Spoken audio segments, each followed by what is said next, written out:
Salut tout le monde, c'est Raito, on se retrouve pour le résumé complet du chapitre 1149 de One Piece. Pourquoi j'ai le sourire jusque là? Parce que ce chapitre là est juste incroyable.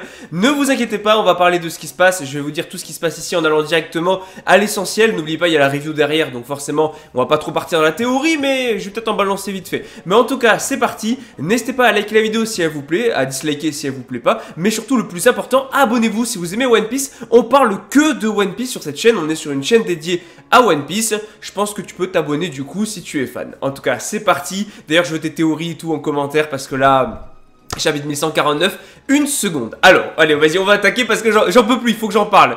Donc déjà, on n'a rien du groupe de Luffy dans ce chapitre-là. Mais sinon, on a Gaban qui va couper Sommers en deux. En fait, on voit qu'au niveau de la... Il a coupé au niveau de la poitrine avec une attaque appelée Futen Raku. Et on voit Sommers qui va tomber sur les épines. Alors, comment dire que Sommers, finalement, ne peut plus se régénérer, probablement lié au haki de Scopper Gaban, même si, en fait, on n'a pas plus d'infos là-dessus, mais il va rester pendant tout le chapitre, là, couché au sol et cappuccino. Donc... Qu'est-ce que je raconte? En tout cas, lorsque Gaban va aider Colon, on peut voir un petit flashback de la naissance de Colon. Et en fait, de retour dans le présent, on a Gaban qui dit à Colon de tenir une seconde. En gros, d'où le titre du chapitre. Hein. Et alors que Gunko va commencer à poignarder le cou de Colon, en fait, avec une épée flèche, en fait, le cou de Colon commence à saigner. On a Gaban qui, du coup, non seulement est furieux, qui est prêt à attaquer Gunko. On a des éclairs noirs qui vont sortir de sa hache et tout. Sauf qu'en fait, avec le haki de l'observation, il a vu le futur, il a vu une partie du futur et en fait dans ce futur-là va lui montrer que Colon sera tué avant même qu'il puisse le sauver. Donc du coup, on voit en fait comment Gunko va transpercer le coup de Colon et forcément comme Scopper Gaban s'est rendu compte que dans tous les cas il pourrait pas arriver à temps avec son haki de l'observation, ben... il va lâcher sa hache en disant « S'il vous plaît, arrêtez, je me rends ». Avec une expression assez déchirée de Scopper Gaban. Donc voilà, en même temps, c'est normal que la scène va être déchirante. Voilà, la scène va être déchirante, ce qui est logique en même temps. Et... là, du coup, on a une double page assez incroyable où on a Gunko qui va poignarder le torse de Gaban avec 3 flèches. Et on a Gaban qui tombe du coup de la grande branche en s'excusant auprès de Colon et de Elbaf. J'aurais aimé qu'il fasse une petite mention en mode maintenant je compte sur toi Luffy ou un truc comme ça aurait été cool, ou chapeau de paille. Mais ce qui est sûr, c'est que voilà, Scopper Gaban était trop puissant pour ce qui se passe à Elbaf. Le seul moyen, ils sont Oda a trouvé un moyen de l'écarter rapidement du champ de bataille. Voilà, c'était sûr en fait. Mais...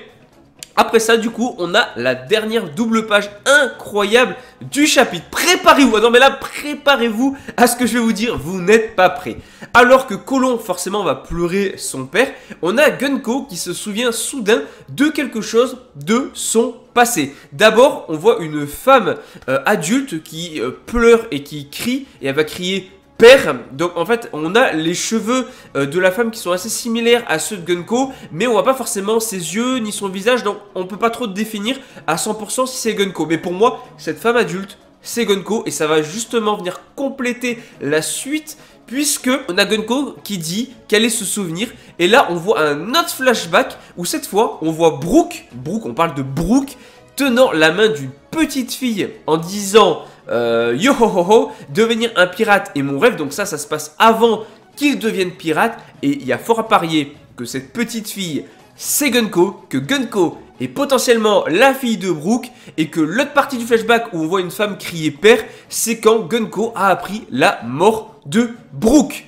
D'ailleurs, pourquoi? Bon, si c'est le cas, pourquoi est-ce que Brook n'est jamais allé voir son gosse? Voilà, parce qu'il savait normalement qu'il avait un enfant, si c'est enfin, logiquement, à moins qu'il l'ait oublié, mais voilà. Franchement, la théorie peut être plausible, on verra, il n'y a pas de ressemblance, enfin, on verra dans la review, on en parlera plus en détail. Donc on voit que ça se passe avant qu'ils deviennent pirates, et on voit que c'est un endroit où il y a de la musique, et aussi que, en fait, on voit que leur silhouette finalement, et on peut pas forcément confirmer, voilà, que la fille est Gunko, mais voilà, ça semble aller dans cette direction-là. En tout cas, autre chose, vraiment du très lourd encore une fois. Dans le présent, on a Brook qui regarde Gunko en disant comme ils se ressemblent. Ou alors peut-être qu'il pensait que sa fille était morte, hein, donc il parle peut-être de sa fille, ça serait une dinguerie. Ou qu'elle ressemble à sa mère, ou je sais pas, enfin à la femme de Brook. Et Gunko qui va courir vers Brook en disant c'était Brook. Voilà, donc elle se rend compte que, voilà, on voit qu'elle est un peu manipulée, puisque justement, d'un coup, on a la voix de Im qui apparaît dans la tête des 3 chevaliers divins, qui est en mode « Pourquoi prenez-vous autant de temps ?» Somers qui est en mode Im, Killingham qui fait « Oh grand Imu », et là, on a les enfants géants qui sont en mode « Qu'est-ce qui va pas avec cette femme ?» Son visage est soudain effrayant, il parle de Gunko, et en fait, Im est en mode « La Terre Sainte est en proie aux flammes ».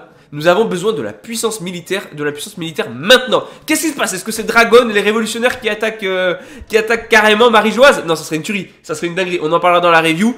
Et du coup, dans la dernière image du chapitre, qui est juste apparemment épique de ce que nous disaient les spoilers, on voit Im prendre le contrôle du corps de Gunko.